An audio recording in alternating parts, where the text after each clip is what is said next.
This is disc 2 of Daniel Chatman's interview with Bill Roberts at his office located in Weiner, Arkansas, and the date is November 30th, 2007. What was Christmas like at your home when you were a child? Well, up until my grandparents passed away, we even lived in Louisiana, and as a child, we all loaded up and went to Martin, Tennessee, and stayed in the house with all the fireplaces and had the old sticky cedar Christmas tree, and it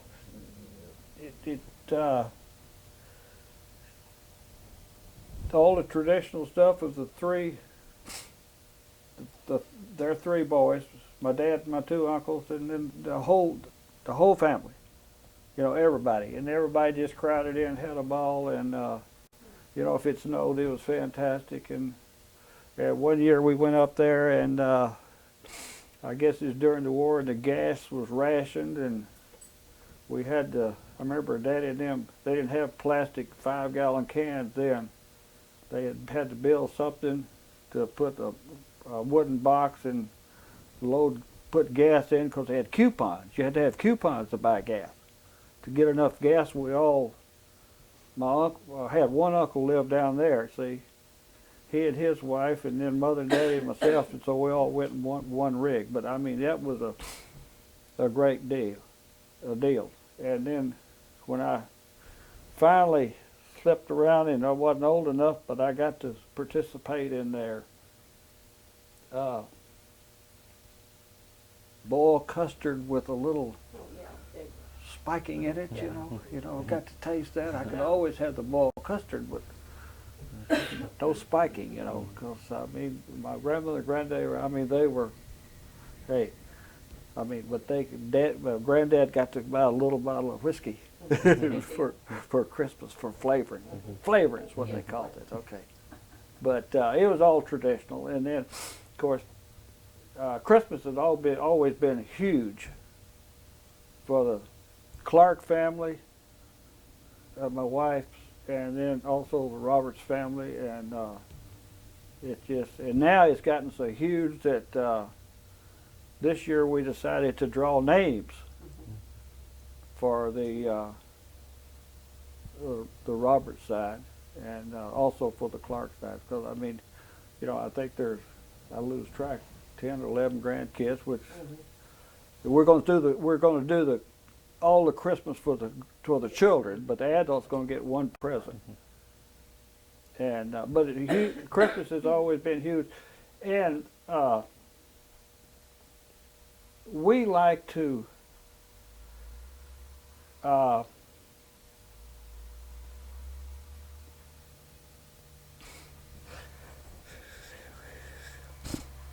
well, I'm sorry. We,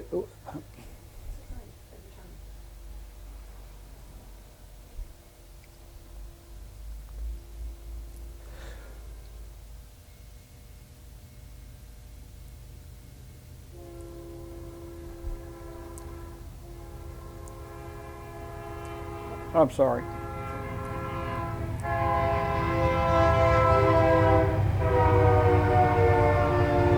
Train's going by anyway. Hang it a good time.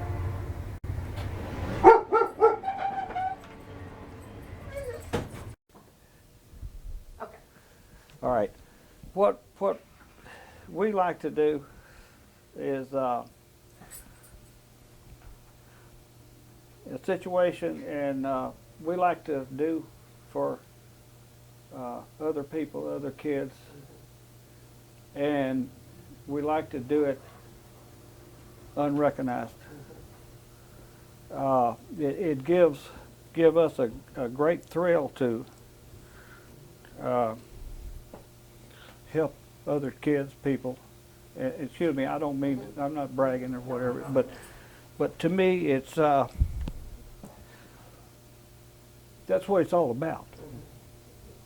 And I guess that's, and I keep going back to the youth ranch, and I'll quit beating that drum here in a minute, but to see these people that need and can't provide, but it just gives us a great thrill to do for the other kids or other families, and especially anonymously. So that's what, to me, Christmas, and not only Christmas. Christmas is every year, all year long, you know. So, but I'd rather. I think the saying goes, any true charitable contribution is a unrecognized contribution. So I forgot what the original question was, but anyway, it has to do with Christmas. I remember my dad would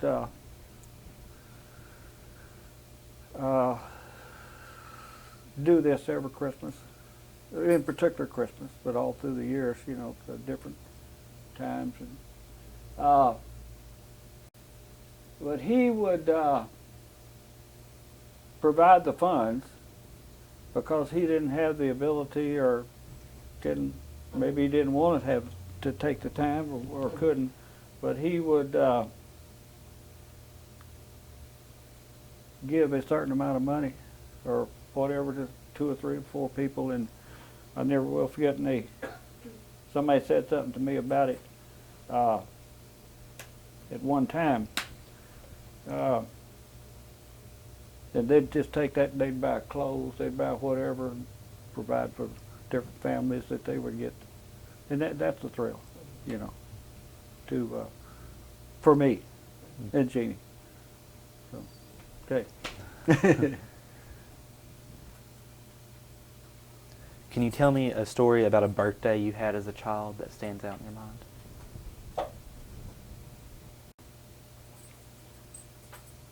Well, one in particular is when I got my first gun. It's 12 years old. They got a 22 bolt action, and still got it. And that particular stands out. And then one when I got my first bike, first new bike, and but those two will most probably stand out more than anything. Mm-hmm. Who is the first president you remember? Oh. Well, I remember Roosevelt. I guess it would be Roosevelt. Franklin Delano.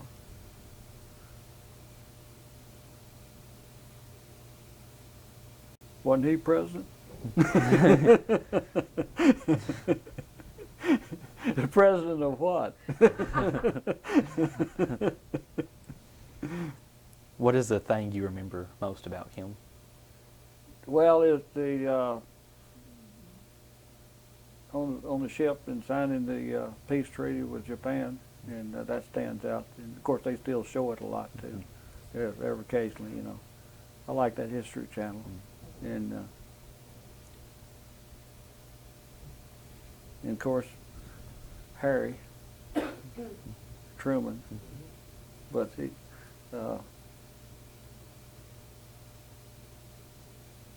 That's about it on that, I guess. When you were in high school, what famous people, like movie stars or singers, did you really like? Oh, Elvis. Well, yeah, Elvis and I were the same age, and that's the only relation we had to each other. But I think we're the same age. Would have been, you know. Yeah, and I guess Elvis was, and I still listen. I'm a kind of a nut on religious music. I like the Gaithers and all of their stuff, and that's about all I listen to. Like when I'm traveling, you know, the CDs, etc. Okay. On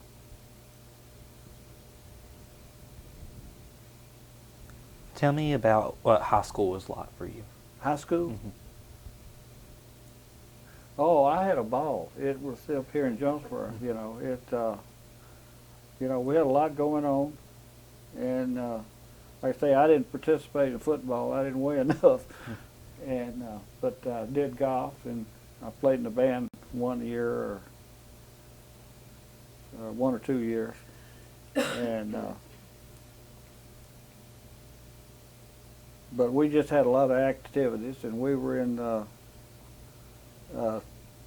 DeMolay, and I think I was in the charter chapter of DeMolay when they organized it in Jonesboro, and my mom was the first mom of the year, or whatever you may call that. I forgot the phrase for it, you know, when they organized that chapter in Jonesboro. And we just had a lot of activities, just like they do now, and the dances and the proms and we really never got into a lot of trouble.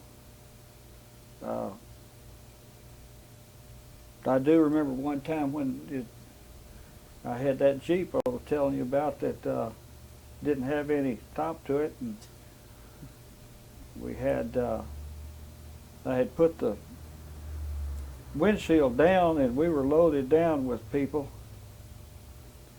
and I almost got in trouble, but they didn't catch me. There's an old high school there in Jonesboro, and I had about 4 or 5 sitting on the back fender wells, and we drove around through the complex back in the back, and unbeknownst to me, I drove under the volleyball net and lost 4 passengers. But you know, they didn't break anything. We didn't get caught, but we learned a good lesson. It scared us to death, and so we came out pretty good on that deal. Tell me about a teacher you really liked. A teacher? Well, of course, I liked Coach Chili Davis, and I didn't have any subjects under him, but he was a coach up there at Jonesboro High School, and his wife, Miss Davis, she taught me. And the one, Elmer Mays from Jonesboro, that he taught physics and math and geometry and all kind of stuff, and great big old guy. And he called me, my name is William Robert Roberts, and he always called, they call the roll, Dad. I don't know whether they still call the roll when you go into class, or the teacher just No. they used to call the roll. And every time he'd call the roll, he'd get to me, he'd call me Robert Ditto. You know, and we had a big thing going in physics, and I don't think we ever did solve that problem. But his question was, if a tree falls in the woods and you're standing beside of it, does it make a sound? Can you hear it fall? But if it falls in the woods and you're not there, is there still a sound? And we thrashed that out for a whole semester.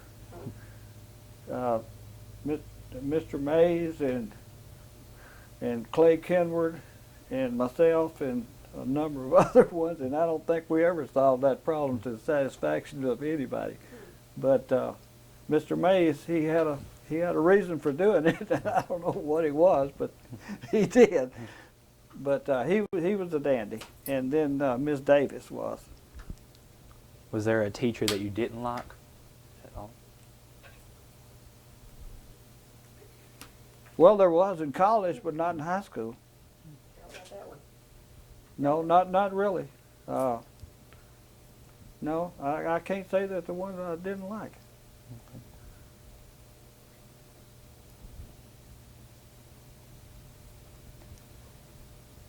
What were some of the most fun or wildest things you and your friends did when you were in high school?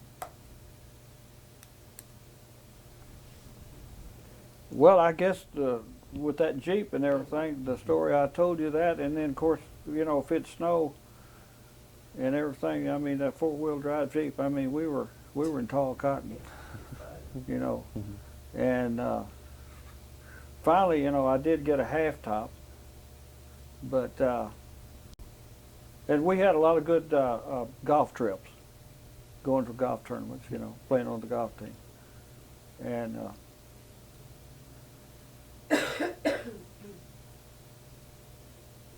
and we had some pretty good band trips, when I was playing in the band. I didn't last long in the band. That just didn't have enough.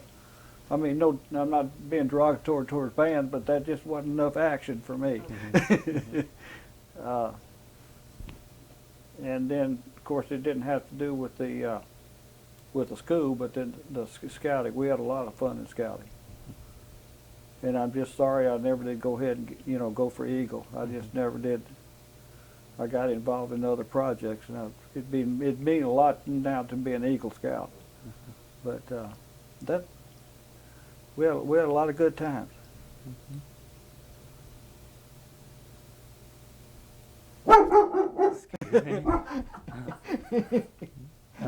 Do you remember Grudens? Grundon. Grundens? Oh, Grundons? Yeah, Grundens. Oh man, who doesn't remember Grundons? Well, you don't. No. Tell me about it. Oh yeah, I had that swimming pool and that dance floor or whatever it was up there, and up at Otwell. Yeah, boy, the Grundon was time, and you had a screened house over the swimming area. Had that beach and that pond out there, and then at night and everything, you get out of the mosquitoes, you swim, go underneath and swim in that screen. Yeah, I sure do. You don't remember Grundon? Oh, you do remember Grundon, yeah. What kind of music did you listen to as a teenager? Well, I can't remember any specific songs, but I guess just everything that I can't recall any right now. I mean, but I've always liked Elvis, and I guess I was a teenager then. I forgot when he started. But all the old classics of the 50s, and I've still got some tapes. And CDs or whatever you call them of when they come out on this Time Life. I get a few of those, but.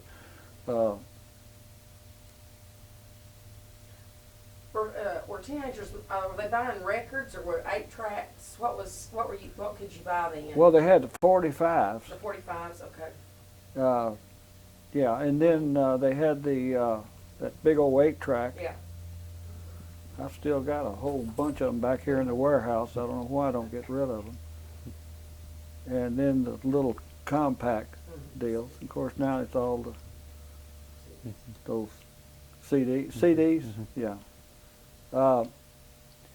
Yeah, it was the 45s. Yeah, and all the old songs, Blue Moon, Stardust, and which you don't remember, but.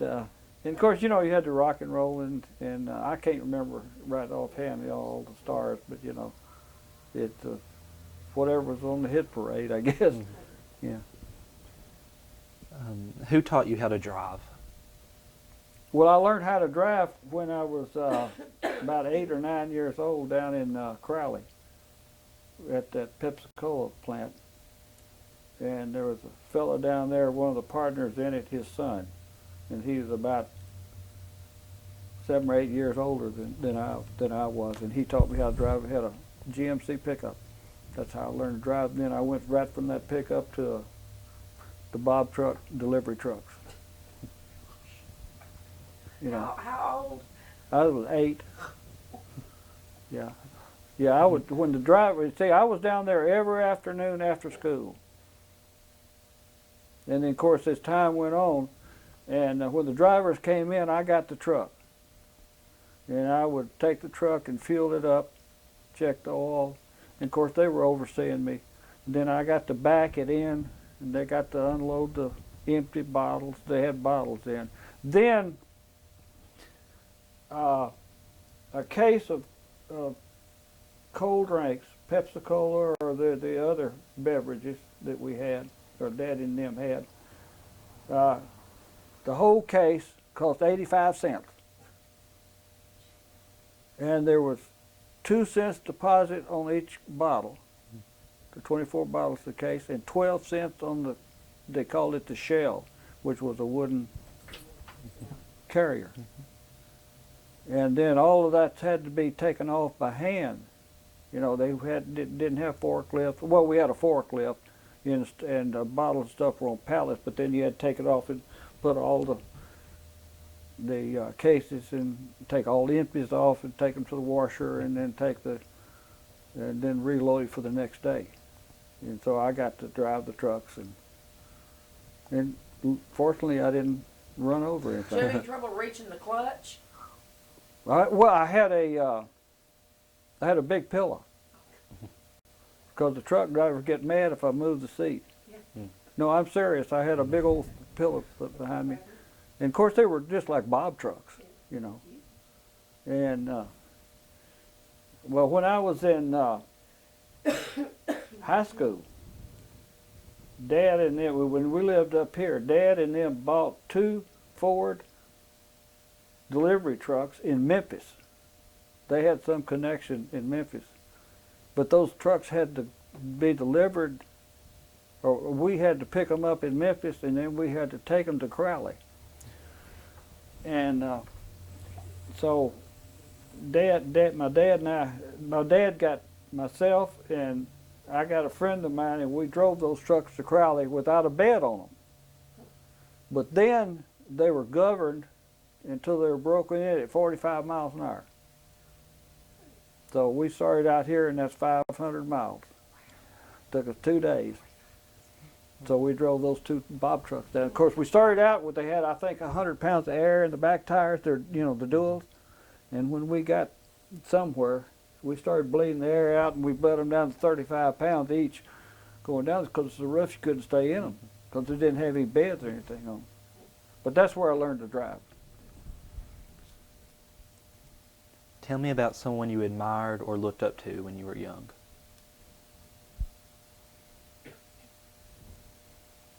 Well, the main person would be, I think, my dad and my uncle, and more my dad than anyone. My dad was hard.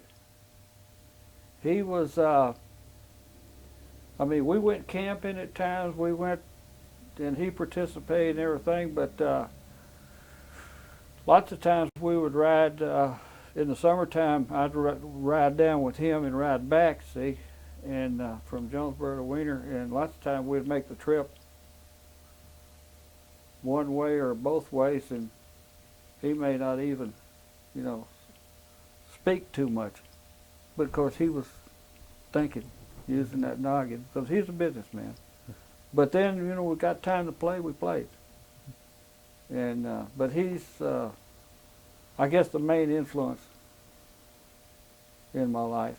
And I used to have a really good time with Mr. C.O. Wofford.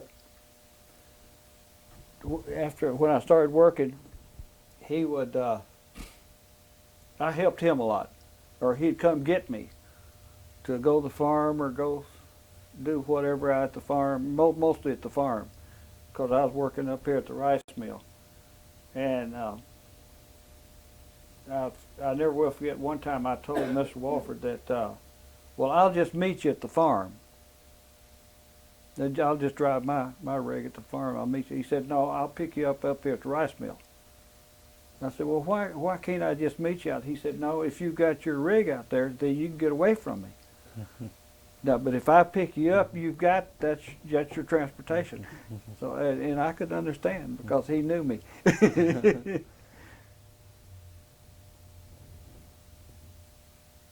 What important things do you remember going on in the world when you were a teenager?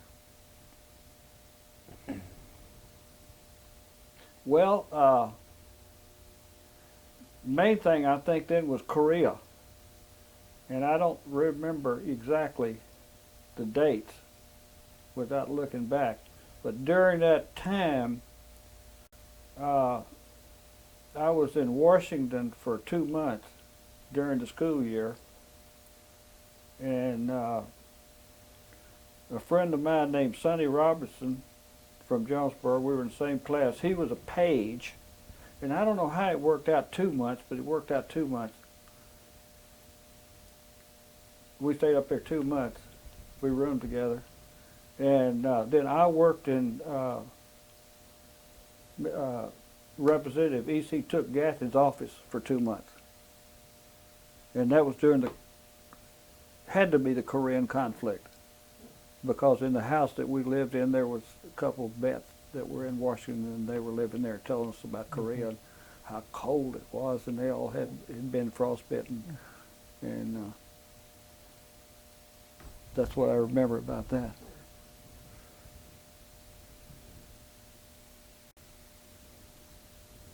Did you go to college? Yes, I did. Where did you go? I went to Ole Miss, Okay. the one with a bad football team now. Hey, it's gonna get better. The one with Mr. Nutt now. Yeah, I hope he can't go but one way. Yeah, that's right. Yeah. Expectations. No, I went to Ole Miss. Yeah, What was your major? I majored in business administration, in general business, and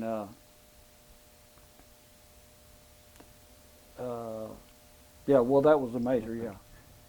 Can you tell me a story about when you were in college? Well, when I went to school, and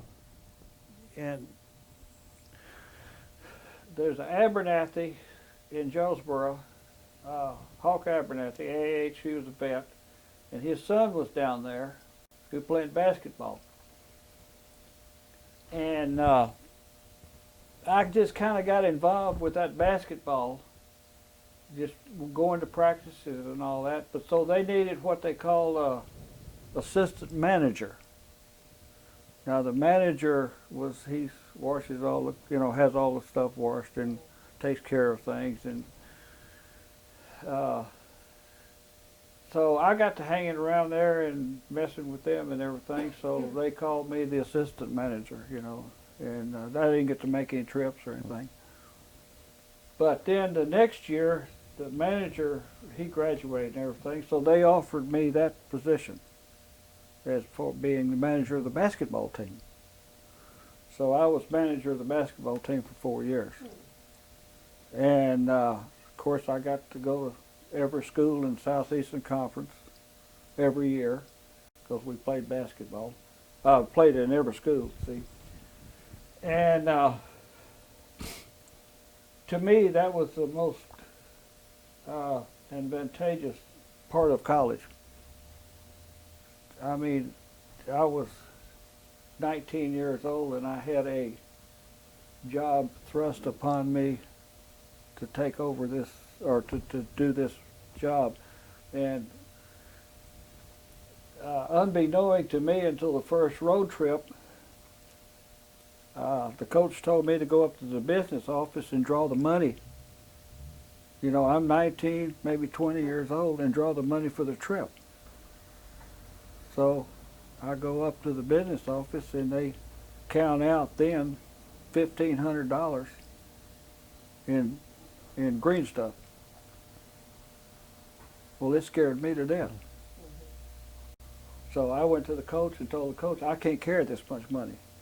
So he took part of it and everything. But if we'd go on the bus, that was all arranged. If we flew, the business office got the tickets. But then when we got to the site, whether it be Nashville, whether it be Lexington, Kentucky, or Atlanta, Georgia, or wherever it is, I had the responsibility of rounding up or keeping track of 12 players and all their equipment, and the hotel reservations were made. But then I had to arrange for all the meals.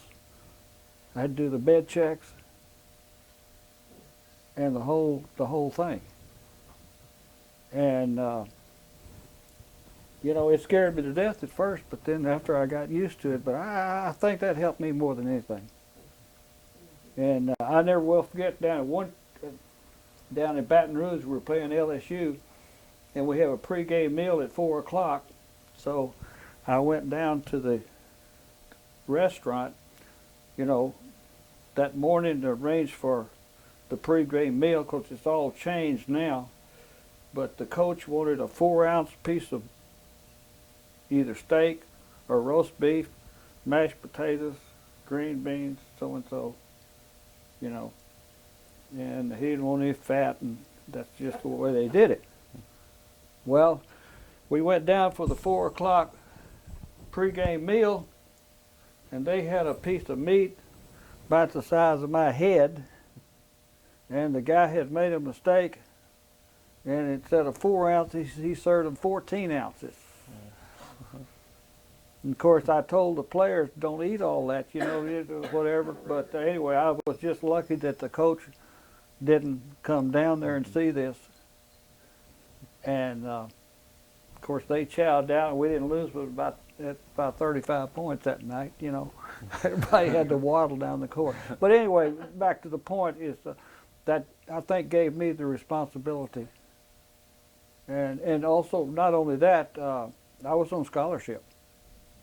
I mean, I didn't have to pay. They provided books, tuition, you know, meals. So, I mean, it was financially, it was a great thing, but the economics part of it, but then, you know, what it teaches you, the responsibility, you know. Now, I look back on that now, you know, I couldn't believe, I never could believe that my mother and dad let me on a ship when I was 14 years old for 8 weeks. But times have changed, and to realize that you couldn't do that now, you know.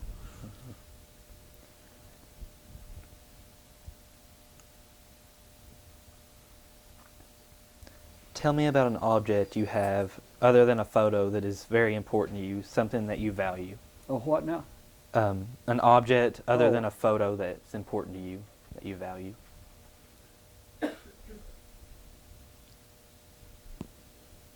Well, my guns, the guns I hunt with, used to hunt with, I don't hunt anymore. I think they've got a lot of sentimental value. And then I have been the recipient of a number of guns by the widows of people that used to hunt down here. I mean, excuse me, I didn't need the guns. It wasn't a point of the need. It was just a point of they wanted me to have them because they came down here and hunt. That was some of the people with the Kellogg. The mill did a lot of business with Kellogg, make cereal, and those people. And I've got 1 or 2 of those guns, and they mean a lot to me. And then the first gun I ever, you know, duck gun I ever had. And what's the matter? Oh my word! Yeah. Well, you're not sure it's gone. Okay. What did you do after college? Oh well, I was fortunate enough to be able to enter, you know, business and everything with my father, and that was a great advantage to me. And he gave me a choice. You know, he said, I would like for you to participate in the rice mill, or we didn't have the farms then. And I think he knew what the answer was going to be because I've always stayed down here. Always been at the rice mill. And then, of course, the farms came along, and then I started with the farming, and then we sold the rice mill, and then we farmed exclusively. And we had, well, that's what I did, you know, after college. But I moved back to Louisiana after I got out of school, and because they still had the rice mill down there, and I lived down there 5 more years, and then moved back to this area, and worked up here. Well, actually, when I moved back up here, still had the plant in Crowley, so I started in the 1st of July, and I would go back down there, and I stayed in a motel, and I'd work the Louisiana harvest, because they start the 1st of July. And then when I got through there, or basically through, then I come up here for this harvest. And then when this harvest is about complete, then I go to Missouri. But when I was in Missouri, I would drive back and forth. So we had a number of customers in Missouri, quite a few up there. And you know, you had to go up. I had to go up there and make contact, but not spend the time that I had to in Crowley. I was driving most probably, I don't know how I got anything done, but I was driving about 70,000 miles a year back in those days. But I was young. I didn't mind it. I'd drive at night and work all day. But I loved it, you know. How did you meet your wife? Which one? Take your pick. No, I was fortunate enough. I married. She was from Wiener, Mel, French, and we were married for I think 13 years. And we met at Grundon. And you know, hey, things just don't work out sometimes. I mean, that's no reflection on her or me or whatever. And so we parted our ways.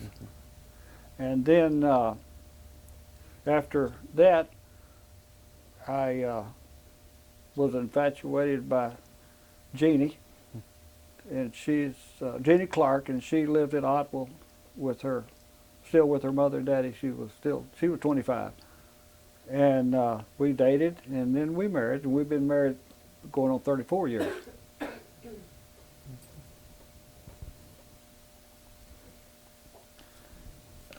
Tell me about when you got married. Which time? No, I don't know. With reference to what now?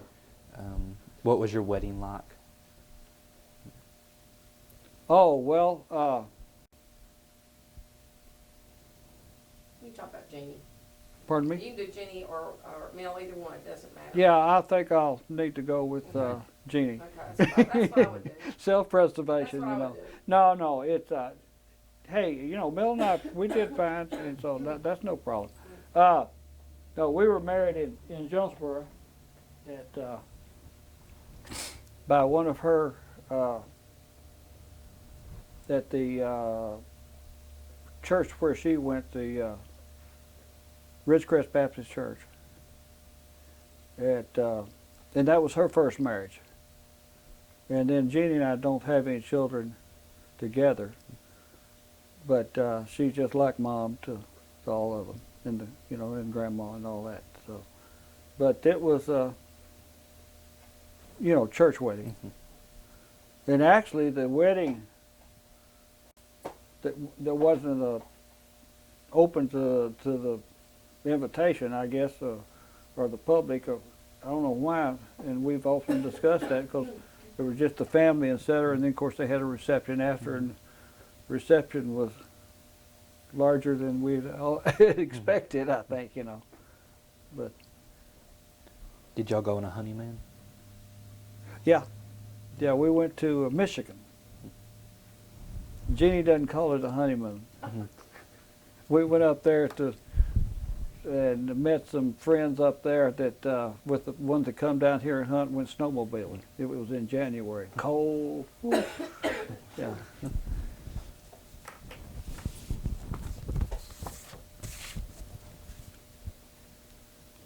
Tell me about something you have that has been passed down through your family. Something that I have. Yeah, that's been passed down through your family.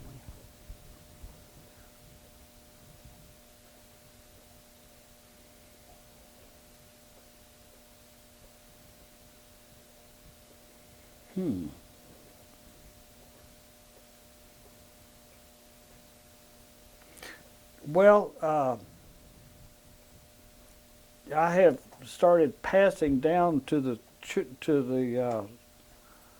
our kids, and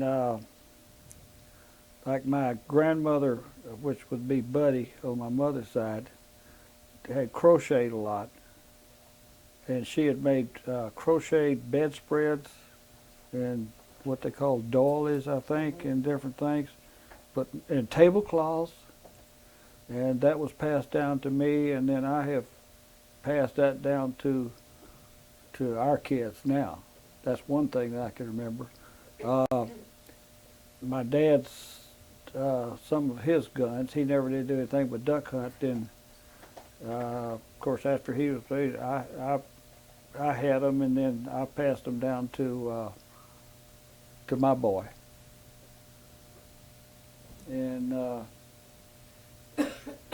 and I feel quite sure that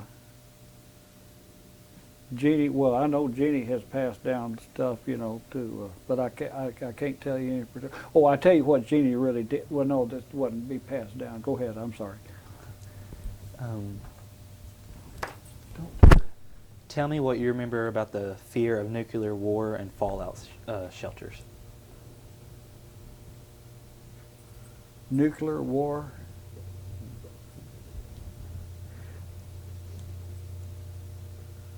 Well, It's back during the Cold War, whenever Russia and the United States weren't speaking, and they'd have those warnings on television. You remember anything about that?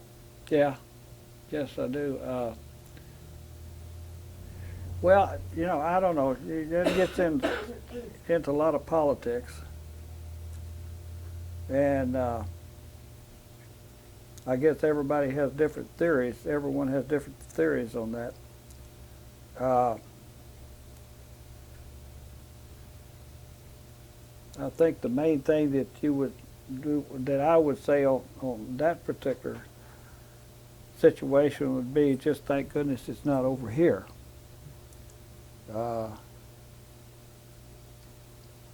In my era, or the atomic bombs and all that, and of course it's something to fear, and we have to be proud that we're living here, and I never have lived anywhere else, but all the indication that this is the best place, and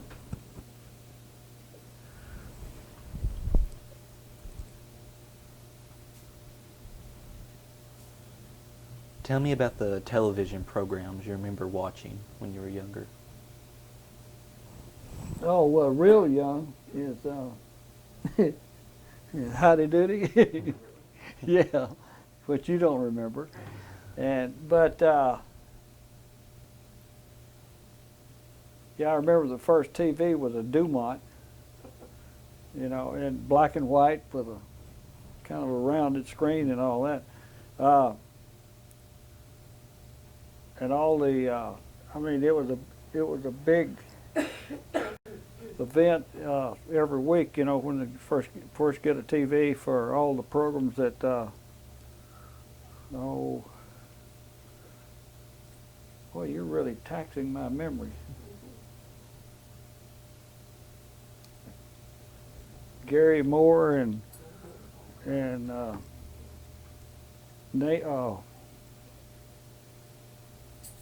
I can't remember the name of all those shows. You should have given me this. You should have given me a cheat sheet or something to ham up on this stuff. But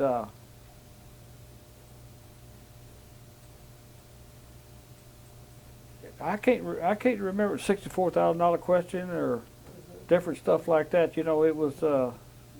Then the family sat down to, you ate together and you watched TV together and you got your lessons, or you had to get your lessons so you could watch such and such a show on TV. Of course, everything started revolving around TV, or except on Friday night, and that's when the ball games were. When you're in high school. I can't remember any, except what I spoke about, any other particular shows. But TV had to be a major factor, and still is. It becomes less of a factor right now in life with me than it used to. But, because, all my priorities have changed as far as, I like History Channel or the National Geographic or educate, no, not educational, but you know where I'm coming from on that. I love that History Channel. Don't tell it, brother. Now I'd like to ask you about farming. And in your life, what is the greatest change in farming? Well, see, I've been out of it since '98. When we started in the '50s, you know, with the farm machinery that we had available to us, you know, it was to get the crop in, and it was kind of like from changing from the horse or the mule and teams and the plows to the tractors, I guess, from then till when I quit. The amount of time it took to accomplish the work it took, the farm machinery. And of course, you get into the technology of herbicides, chemicals, and different fertilizers and different techniques, and I don't know whether I would have a tough time going back to farming right now, just being out since '98. But with the size of the machinery, the amount of work that you can get done, I remember we used to work sometime 10, 11, 12, 1, 2 o'clock in the morning. We'd have 2 crews, and I'd take one crew one night, and then another fellow on the farm, he'd take it the second night, and we'd just work till we got a project finished. But then when we quit, or when we sold out, I mean, one of the problems we had we were preparing the ground too quickly. You know, we could, and I'm sure it's changed now, it got to the point where we could plant rice, and we could plant rice at 250 acres a day and prepare the soil, you know, once we got our routine started. And used to, we had to work all day and half the night. And now with the herbicides, and like I said, the herbicides and chemicals and the no-till, now it'd be fantastic if you could just get the prices. What is the greatest change in harvesting? Oh, yeah, the combines. Well, when we built we started building the dryer on the farm in 1973, when the tornado blew this one away at Opel. And at that time, of course, we didn't build it all at one time, but we started building. But on the farm itself, counting ourselves and the people that were tenant farmers and farmed for us, they had a total of 13 combines in all. And then we could take rice in at the farm dryer, and it was nip and tuck, but we may have to, you know, cut off sometime, but we could virtually handle everybody, 13 combines. And when we sold out in '98 was the last crop, the whole group had 6 combines, and there was no way in the world that I could take it all. And we had increased our capacity, our storage capacity to 500,000 bushels. But I just couldn't take it in, and I couldn't dry it, and I couldn't keep up. So, I mean, the combines, and of course with the stripper headers and everything, it's just fantastic. If you can handle it. How did farmers control weeds before many of the chemicals were available? Well, in rice, even when I started rice, they had stuff for the grass. They had the stem and had a few chemicals for weed control. In the soybeans, we just plant them in rows and we plow them. And then as one chemical would come available, you know, we may be able to put that on and plow. We kill broadleaves with one and grass with another chemical, and they didn't have the combinations of one does it all and like they have now. But mainly in the soybeans, it was just cultivating, planting them in rows and cultivating.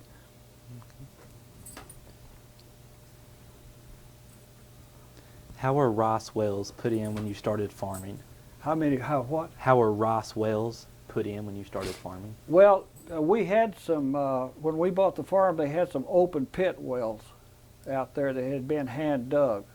But then what they had done is gone ahead and is wherever they stopped, they had gone ahead and drilled wells and put casings in. But I wasn't in on the era of the digging the open pit wells, but it was all, the only thing I've been associated with was with the well rigs and drilling the wells and putting the casings in, et cetera. What was the price of farmland when you began farming? The price?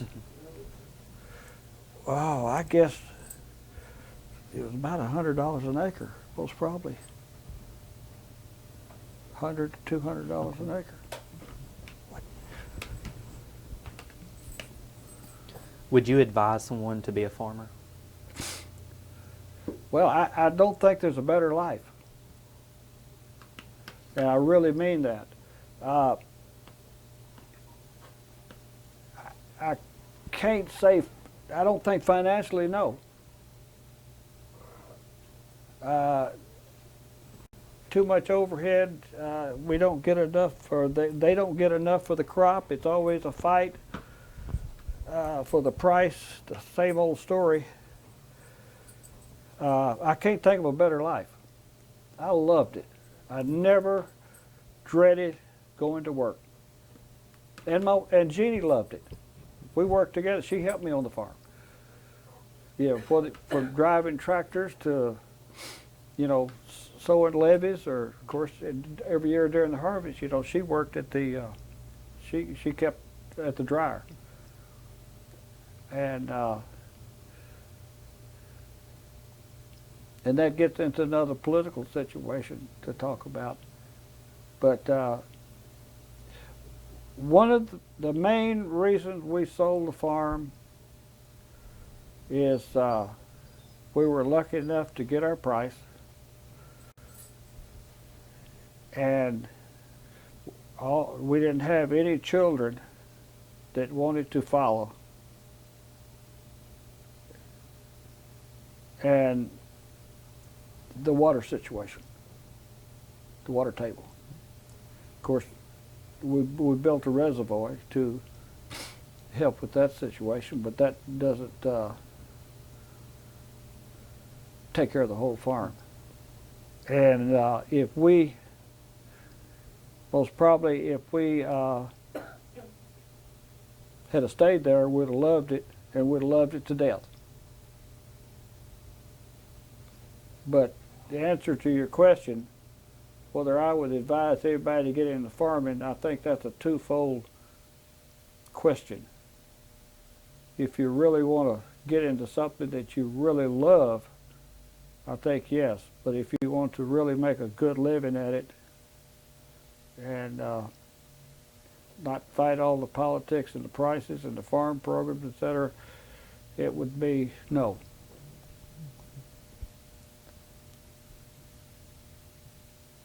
Of the inventions or discoveries that have been made in your lifetime, which has been your favorite?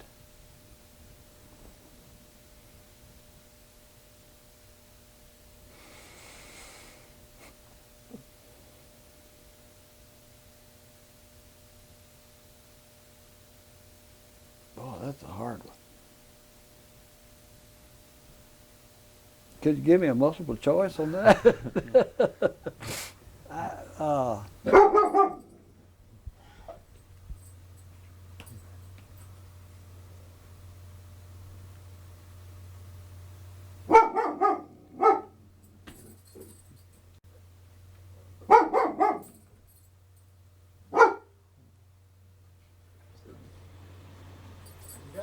get back. We're on inventions. Yes. Which one's your favorite? Inventions in my lifetime, which are my favorite.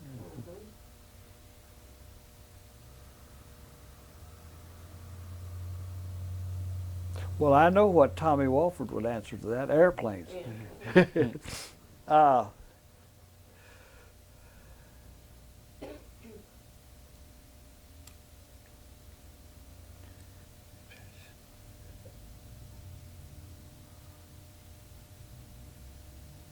I guess those inventions would be transportation.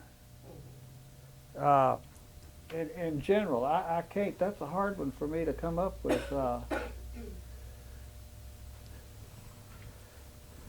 Just transportation, automobiles, and if that would cover it, whether it be for motor freight, trains, as far as the economy, the agriculture. I mean, if you stop and think about transportation, it moves 90 or 75%, I guess, of everything that's involved with us, from trains to trucks and I guess that was invented in my lifetime. You know, that was transportation. Is there an invention or discovery that that is in use today that you do not like?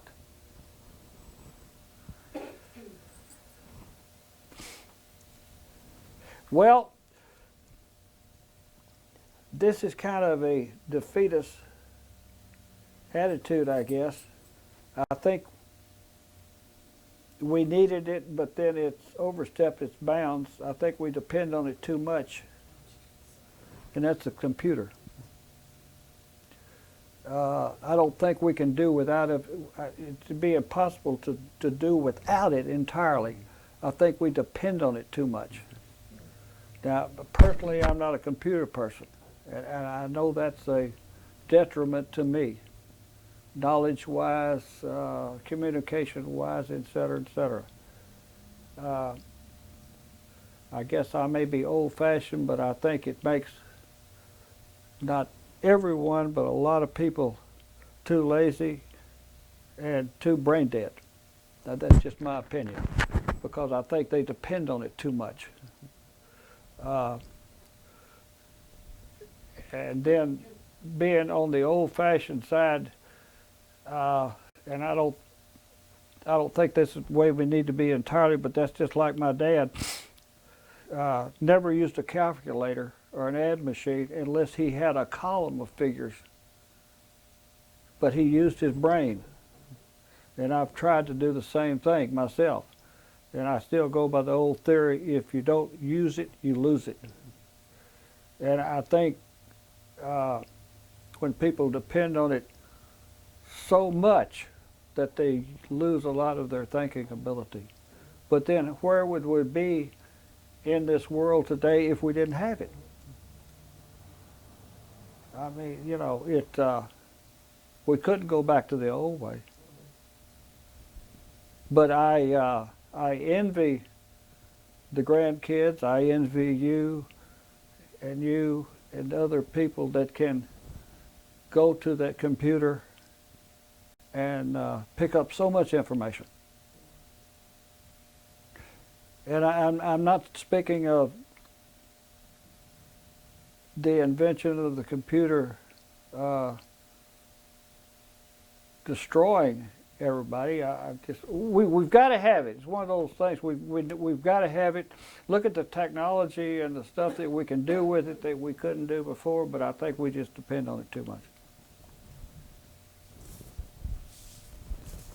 Like in high school, I wasn't even allowed in my classes to have a Texas Instrument hand computer, not computer, but calculator. And now they're, That's all I use. okay? Now I'd like you to tell me about the history of Robert's rice mills. And please take your time and tell me all you know. Oh, well, Robert's rice mills were formed first in Louisiana when my dad and W.D. Roberts, Millard Roberts, and Mr. C.O. Walford, and a gentleman by the name of Gullidge, and I think he's from Mississippi, went together as partners and bought the Standard Rice Milling Company in Crowley. And my dad and my uncle lived in Crowley.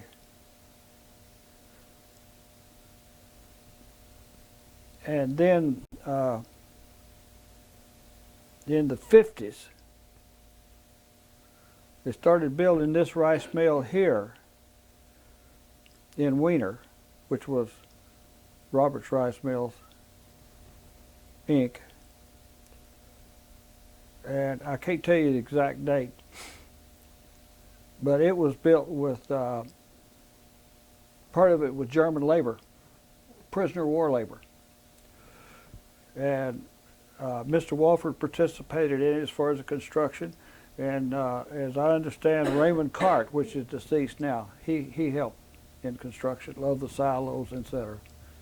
in the late 50s. No, excuse me, late 40s. Late 40s. And then the mill in Crowley was sold, and I can't remember the exact date, but we sold that one in Crowley and then just operated this one up here. And then we sold this one up here in 74, I think it is, 1974.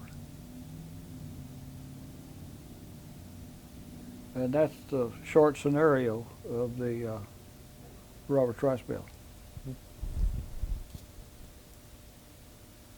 What has been the biggest change in milling rice from how it was done?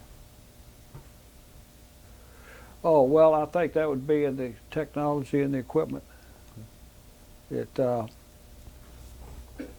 without getting into specifics, it's the equipment in the rice milling has just changed, just like farming and everything else. It's the way they used to do, whether the polishers or the pearlers or the stones and the shellers, et cetera, et cetera. And they're much more efficient and faster and more economical to run now. Okay. Many people pass the tall mills and don't have a clue what actually is done at the mill. Please explain what happens when a truck filled with rice arrives at the mill. Well, when it arrives at the mill, this is from the field when it's combined. Okay, well, it'll be 18% or 19 or 20 or 21% moisture content. So to store rice and keep it at a point where it won't spoil, it needs to be down to approximately 13% or lower in moisture content. So first thing, you grade the rice when it comes in as the trucks are weighed, and then you decide, what bin to put it in and et cetera, and then you dump it into the pit and take it to the bins, and then either you, if it's on the farm, you dry it either through a dryer, a commercial type dryer, and then put it in the bin and finish it off, or either, now if it's like Riceland Foods here or like the mill that we had here, of course Riceland was much larger, you put it in the bin and then you have a commercial type dryers to dry that rice down and pass it through the dryer, whatever, how many times it needs to be passed through to take the moisture content. And when I say pass it through, that means you take the rice out of one bin and you take it and it runs through the dryer with heat and air on it and to dry it. And then after you get it down to the moisture content that you want to keep it at, then you have to cool the rice down to a normal temperature where it'll preserve and stay in good quality. Because if you leave that heat in it, it'll get hot and it'll damage the grains. So that's actually what you do. Now, then you want to follow through with milling process? He and I were talking about, we've lived here all our lives, and I don't even know what they do. So that's what we were wondering. What Okay. happened. All right, then now this is in the rough stage, and what I mean by rough stage, it's still got the hull on it, just like it comes from the field, except it has been prepared to stay in storage for any number of weeks, months, or however long it takes. But then after it is in storage, you still have to aerate it. They don't do too much turning from one bin to the other now, but you have enough forced air to put new air in it and change the temperature to preserve that rice where it won't damage. You just can't dry it down to 13% and leave it there and say that's it. You've got to take care of it. They have, in the rough rice facilities, they have cables in there with heat sensors on it where you've got to go to a point that's called a hot spot, and you can tell what the temperature of that rice is all up and down the bin. And normal temperature on a grain is 77 degrees. Now, if you get it to 77 degrees, you know, that's good. It'll stay there, you know, pretty well. But of course, then you want to run the air on it, and in the wintertime, get it on down to, I've had rice at the dryer down in the 40s. And then after you get it down there, and then if it stays in storage, and it's in the 40s or 50 degrees, you know, the bugs are not going to get it. It's not going to damage. It's not going. Now, above 77 degrees, it's got a chance for infestation. It's got a chance to heat up even further and spoil by getting hot at what we call stack burning, which would be discoloring the grain. All right, so then you've got a bin of rice if it's on the farm, and then you sell it and you deliver it to a facility, whether it be Riceland or producers or in our case, the rice mill, Roberts Rice Mill here, which we're not here anymore. And then when the rice mill gets it, whether it be from the farm or whether they take it in and green and dry it down, and when I say green, that means like coming from the field. Then you take it to the rice mill and it goes over shakers and screens to take trash out of it to begin with. So the trash goes one way, the rough rice goes another way. You take it, then it goes to what you call a sheller. Then that sheller takes the hull off of it. And then it's just brown rice. How does that sheller work? Well, the sheller now is you have two rubber rollers in there, and they're turning. They're turning where the rice goes between them. And one roller is turning faster than the other. So it's got an abrasion effect, and it takes that hull and pops that hull. So then you've got the brown rice, and then you've got the hulls together. Then it goes over, and I don't know exactly how they do it now, but it used to just send it over a shaker, and the rice would go through and the hulls would go somewhere else, and then the hull goes for either cattle feed or most of it, a lot of it they throw away, you know. And then you've got the grain there, and it's what we call brown rice. It's got the bran and the polish on it. And of course, that's of great nutrition too. A lot of people eat brown rice, but most of the rice is sold as white rice, like you buy in the store. It's white.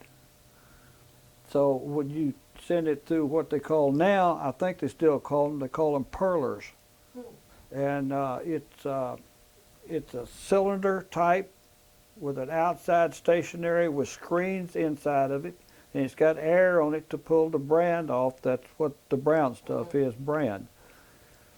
And it's got a cylinder that's got grooves on it, and that rice goes in those, and you have different settings as far as the pressure that you put on it, and the longer it stays in it, etc.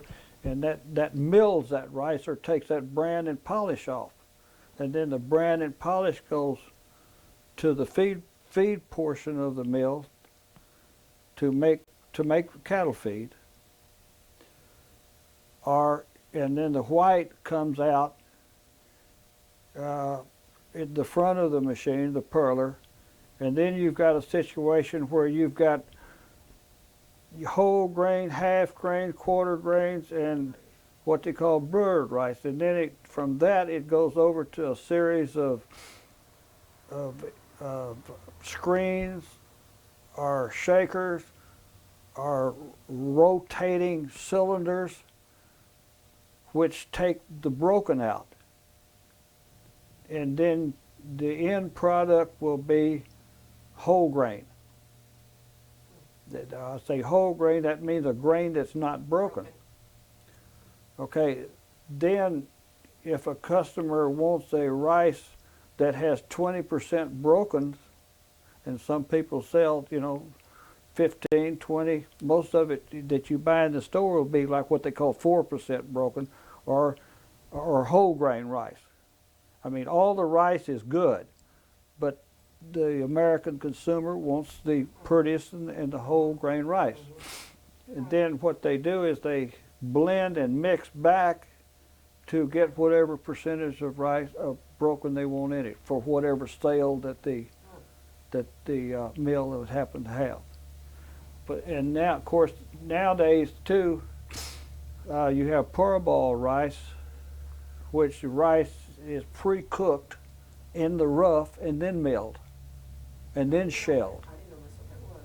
Then you can get parboiled brown rice or parboiled milled rice, and the parboiled milled rice will cook white. The parboiled brown rice will be brown, because the brown rice has got more vitamins and nutrition, etc. to it, because we took it off and feed it to the cows. But I hope I covered that. Yeah, pretty. Well, see, he and I talked about this when we were before we came up here. Had no idea what happened when it went to the mill. Oh, really? Yeah. All right, why don't you do this one? He's start right here for sure. Well, I guess you're right where we need to be. I wish I You've could already done that one. wish I could give you samples. I mean, but you can't. That thing Okay. doesn't suit samples. Go ahead. We've got 4 left. Now, I'd like you to talk about your volunteer. What are some projects that you have been involved in? Projects? Oh, well, I've already covered a lot of that, but Anything other that you have not talked about that you've been involved in besides the ranch? you mean charitable or Yeah, specific projects you've been involved in. working or building, or Okay. is that what you're You know, speaking? just anything you've worked on. Because we're gonna have you talk. You can go ahead and go to that next once he's done that. We're gonna talk to you about volunteering. Start here. This one. All right. Why do you think many people do not include volunteering in their lives? Here, before he answers that, I